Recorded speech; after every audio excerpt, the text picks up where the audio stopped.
आज के इस वीडियो में हम दिसंबर 2025 की सबसे इम्पोर्टेंट करंट अफेयर्स जानेंगे जो एग्जाम्स और जेईई दोनों के लिए बहुत जरूरी है। नमस्कार, चलिए आज के इस सेशन में हम बात करते हैं 17 दिसंबर 2025 के कुछ सबसे जरूरी करंट अफेयर्स की, जो आपके आने वाले एग्जाम्स के लिए बहुत ही ज्यादा महत्वपूर्ण हैं।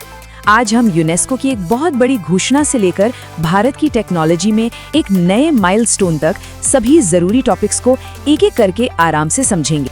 तो आज हम क्या क्या कवर करने वाले हैं, एक नजर डालते हैं। हम शुरू करेंगे अंतर्राष्ट्रीय घटनाक्रम से, फिर देखेंगे देश में हुई एक बड़ी नियुक्ति, उसके बाद बात होगी साइंस एंड टेक्नोलॉजी की, फिर इंफ्रास्ट्रक्चर और एनवायरनमेंट की, फिर हम सरकारी योजनाओं और कुछ जरूरी इंडेक्स को देखेंगे और आखिर में बात करेंगे स्पोर्ट्स की दुनिया की। इस तरह से एग्जाम से जुड़ा कोई भी जरूरी एरिया छूटेगा नहीं। तो चलिए सबसे पहले शुरू करते हैं अंतर्राष्ट्रीय घटनाक्रम से।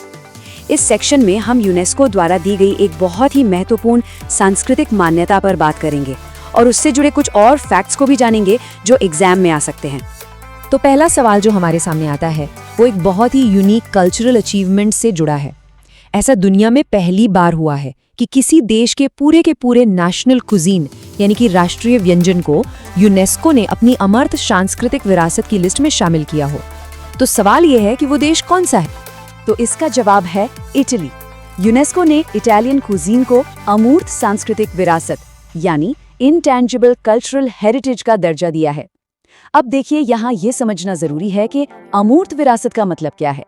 इसका मतलब होता है ऐसी परंपराएं, ऐसा ज्ञान या स्किल्स जो एक पीढ़ी से दूसरी पीढ़ी को मिलती हैं, जैसे कि खाना बनाने का तरीका। और ये पहली बार है कि किसी देश के पूरे फूड कल्चर को ये सम्मान मिला है। एक और खास बात यह है कि इसकी घोषणा नई दिल्ली में हुए यूनेस्को सम्मेलन में की गई, जो भारत के लिए भी एक गर्व की बात है। अच्छा, अब यूनेस्को की बात हो रही है तो कुछ ऐसे फैक्ट्स हैं जो स्टैटिक जीके का पार्ट है और एग्जाम में बार बार आते हैं, जैसे कि इसकी स्थापना 1945 में हुई थी। इसका हेडक्वार्टर पेरिस, फ्रांस में है और इसके जो मौजूदा डायरेक्टर जनरल है वो मिस्र के खालिद अल ने है। अब भारत के लिहाज से देखें तो हाल ही में दीपावली को भारत की 16वीं अमूर्त सांस्कृतिक धरोहर के तौर पर शामिल किया गया है और जो मूर्त धरोहर स्थल हैं यानी जिन्हें हम छू सकते हैं, उनकी संख्या अब 44 हो गई है, जिसमें सबसे नया है मराठा सैन्य परिदृश्य। ये सारे पॉइंट्स सीधे सीधे एग्जाम में सवाल बन सकते हैं। चलिए अब आगे बढ़ते हैं हमारे दूसरे सेक्शन की तरफ, जो है प्रमुख राष्ट्रीय नियुक्तियां। इस टॉपिक से जुड़े सवाल अक्सर एग्जाम्स में देखने को मिलते हैं, तो इस पर थोड़ा खास ध्यान देना जरूरी है। हमारा अगला सवाल भारत की एक बहुत ही अहम पोस्ट से जुड़ा हुआ है। राइट टू इंफॉर्मेशन एक्ट के तहत चीफ इंफॉर्मेशन कमिश्नर का रोल बहुत ही ज्यादा महत्वपूर्ण होता है। तो सवाल ये है कि भारत के नए मुख्य सूचना आयुक्त के तौर पर हाल ही में किसकी नियुक्ति हुई है? तो इस पद पर नियुक्ति हुई है राजकुमार गोयल की, और ये याद रखना जरूरी है कि वे भारत के 13वें मुख्य सूचना आयुक्त बने हैं। इनसे पहले इस पद पर हीरालाल सामरिया थे। चलिए अब इस अपॉइंटमेंट से जुड़ी कुछ और जरूरी बातों को भी देख लेते हैं। तो इस अपॉइंटमेंट से जुड़ी कुछ और बातें हैं जो एग्जाम में पूछी जा सकती हैं। जैसा हमने देखा, राजकुमार गोयल ने हीरालाल सामरिया की जगह ली है। इनकी नियुक्ति सूचना का अधिकार अधिनियम 2005 के सेक्शन 12(3) के तहत की गई है। अब बात करते हैं इनके कार्यकाल की, तो ये 3 साल या 65 साल की उम्र, जो भी पहले हो, तक रहेगा। ये पॉइंट बहुत महत्वपूर्ण है। और आखिर में इन्हें पद की शपथ भारत की राष्ट्रपति द्रौपदी मुर्मू जी ने दिलाई। अब सवाल ये उठता है कि इन्हें चुनता कौन है? तो इसके लिए एक हाई पावर सिलेक्शन कमेटी होती है। इस कमेटी के अध्यक्ष होते हैं प्रधानमंत्री। इसके एक सदस्य होते हैं लोकसभा में विपक्ष के नेता और तीसरे सदस्य के तौर पर प्रधानमंत्री द्वारा नॉमिनेट किए गए एक यूनियन कैबिनेट मिनिस्टर होते हैं। यही 3 लोगों की कमेटी मिलकर नाम की सिफारिश राष्ट्रपति को भेजती है। अब बात करते हैं साइंस एंड टेक्नोलॉजी की, और यहाँ भारत के लिए आत्मनिर्भर भारत की दिशा में एक बहुत बड़ी उपलब्धि सामने आई है। चलिए देखते हैं। हमारा अगला सवाल सेमीकंडक्टर टेक्नोलॉजी में भारत की एक बड़ी कामयाबी से जुड़ा है। भारत ने अपना पहला 64 बिट ड्यूअल कोर पूरी तरह से देश में बना माइक्रो प्रोसेसर डेवलप किया है। तो सवाल ये है कि इस इम्पोर्टेंट माइक्रो प्रोसेसर का नाम क्या रखा गया है? इस माइक्रो प्रोसेसर को नाम दिया गया है ध्रुव 64। इसे बनाया है सीडैक पुणे ने, जो कि भारत में सुपर कंप्यूटिंग के फील्ड में एक बहुत बड़ा नाम है। इसकी खासियत क्या है? देखिए, ये 1.0 गीगाहर्ट्ज की स्पीड पर काम करता है, 64 बिट आर्किटेक्चर पर बना है और इसमें ड्यूअल कोर है। यानी सीधी भाषा में कहें तो ये मल्टीटास्किंग में बहुत बेहतर है और एक साथ कई सारे काम आसानी से कर सकता है। अच्छा, इसे और अच्छे से समझने के लिए चलिए इसकी तुलना करते हैं भारत के पहले स्वदेशी माइक्रो प्रोसेसर शक्ति से। शक्ति को साल 2018 में IIT मद्रास ने बनाया था, जो अपने आप में एक बहुत बड़ी कामयाबी थी। अब ध्रुव 64 ने इस कहानी को और आगे बढ़ाया है।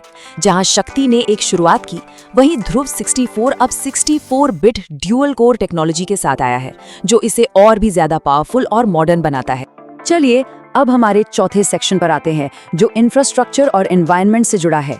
और यहाँ हम देखेंगे कि कैसे डेवलपमेंट और वाइल्ड लाइफ कंजर्वेशन को एक साथ लाया जा रहा है, एक बहुत ही अनोखे तरीके से। हम सब जानते हैं कि जब हाईवे बनते हैं तो अक्सर जानवरों के रास्ते कट जाते हैं, जिससे हादसे होते हैं।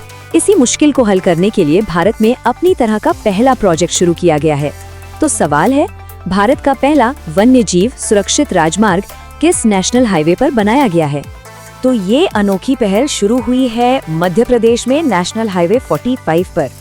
इसकी सबसे खास बात है सड़क पर बने लाल रंग के चौकोर निशान।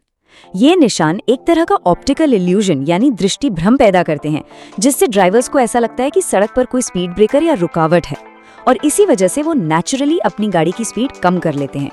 ये 12 किलोमीटर का हिस्सा बहुत जरूरी है, क्योंकि ये भोपाल और जबलपुर को जोड़ता है और दो बड़े protected areas Nauradehi wild life sanctuary और वीरांगना दुर्गावती टाइगर रिजर्व के बीच जानवरों के आने जाने का एक अहम रास्ता है।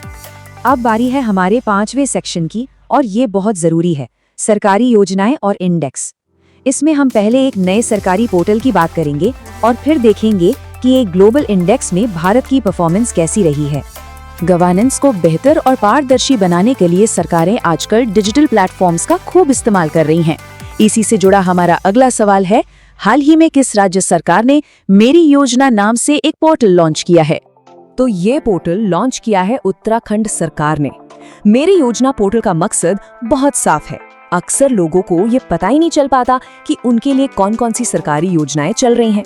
ये पोर्टल एक सिंगल विंडो की तरह काम करेगा, जहां राज्य और केंद्र सरकार की सभी स्कीम्स की जानकारी एक ही जगह पर आसानी से मिल जाएगी।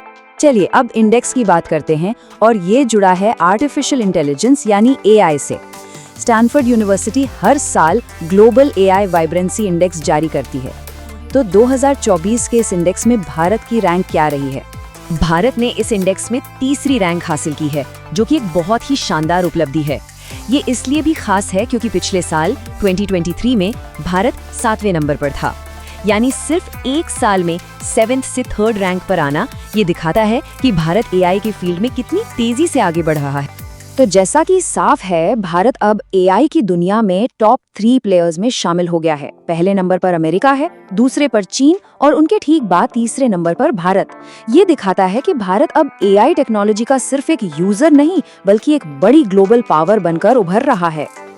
और आखिर में चलिए रुख करते हैं खेल जगत की तरफ। इसमें हम ICC के player of the month awards की बात करेंगे, जो नवंबर 2025 के लिए अनाउंस किए गए हैं।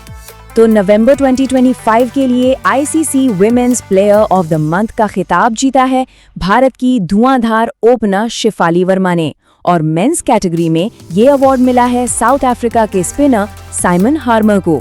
ये अवार्ड्स हर महीने खिलाड़ियों के बेहतरीन प्रदर्शन को सम्मानित करने के लिए दिए जाते हैं। तो आज के इस सेशन को हम यहीं खत्म करते हैं, लेकिन जाने से पहले एक बात याद रखिएगा, सफलता का कोई रहस्य नहीं है।